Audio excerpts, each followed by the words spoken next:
இயேசுவில் எனது அன்பிற்குரியவர்களே, உங்களுக்கு என்னுடைய இதயம் கனிந்த வாழ்த்துக்கள்.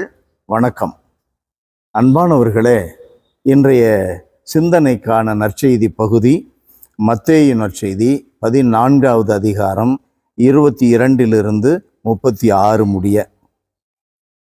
இயேசு தனியாக கடவுளிடம் ஜெபிப்பதற்கு மலை மேல் ஏறினார். பொழுது சாய்ந்த பிறகும் கூட அங்கேயே அவர் தனித்து இருந்தார். இது ஒன்று.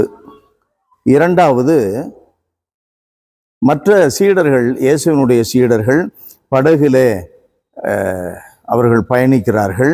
நெடுந்தொலை சென்று விட்டது.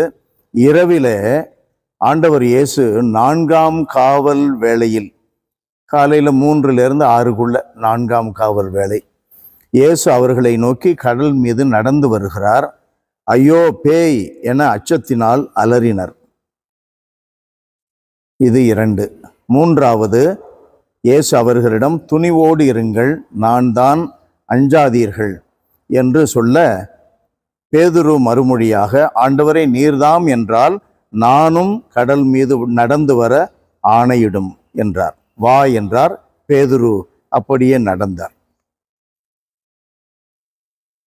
அன்பிற்குரியவர்களே, நம்முடைய வாழ்விலே தனித்து இறைவனோடு ஜெபிப்பது எவ்வளவு முக்கியம், எவ்வளவு அவசியம் என்பது நமக்கு தெரிய வேண்டும். இயேசு நிறைய இடங்களிலே தனித்திருந்தார். தனியாக ஜெபிப்பது அவருடைய வழக்கம். காலையில் அதிகாலையில் கருக்களோடு எழுந்து ஜெபிக்க சென்றார். அவர் தனியாக இருந்து ஜெபிப்பது அவருடைய வழக்கம் என்றெல்லாம் ஆண்டவர் நமக்கு சொல்லிக் கொடுப்பதை பார்க்கிறோம். நம்முடைய நம்பிக்கை வாழ்விற்கு மிக அவசியமானது தனி ஜெபம். அது கோவிலில் இருக்கலாம், ஒரு பார்க்கில் இருக்கலாம், வீட்டுக்குள்ள அறைக்குள்ளே இருக்கலாம், எங்கேயும் இருக்கலாம். நற்கருணை முன்பு இருப்பது மிக சிறப்பானது. இது ஒன்று. இரண்டாவது, சீடர்கள் படகிலே செல்லுகிறார்கள். நெடுந்தூரம் சென்ற பிறகு அங்கே இயேசு அவர்கள் கண்ணில் படுகிறார். ஐயோ பூதம் என்று சொல்லுகிறார்கள். வாழ்க்கையில் மனிதன் கடவுளோடு நெருங்கிய தொடர்பில் இருக்கும் பொழுது அவனுக்கு துன்பங்கள் வரும். சில வேளைகளில் மிக தெளிவான கடவுளுடைய செய்தி கூட முதலில் ஒரு துன்பத்தோடு ஆரம்பமாகும். கவனம் செய்ய வேண்டும். முதலில் ஒரு துன்பத்தோடு ஆரம்பமாகும். அதன் பிறகுதான் நமக்கு இனிமை மிகுந்த வாழ்வு இருக்கிறது. இயேசு வருவதை கண்ட உடனே அவர்களுடைய அதிர்ச்சியான குரல் எழும்புகிறது, ஐயோ பேய் பூதம் என்று சொல்லுகிறார்கள்.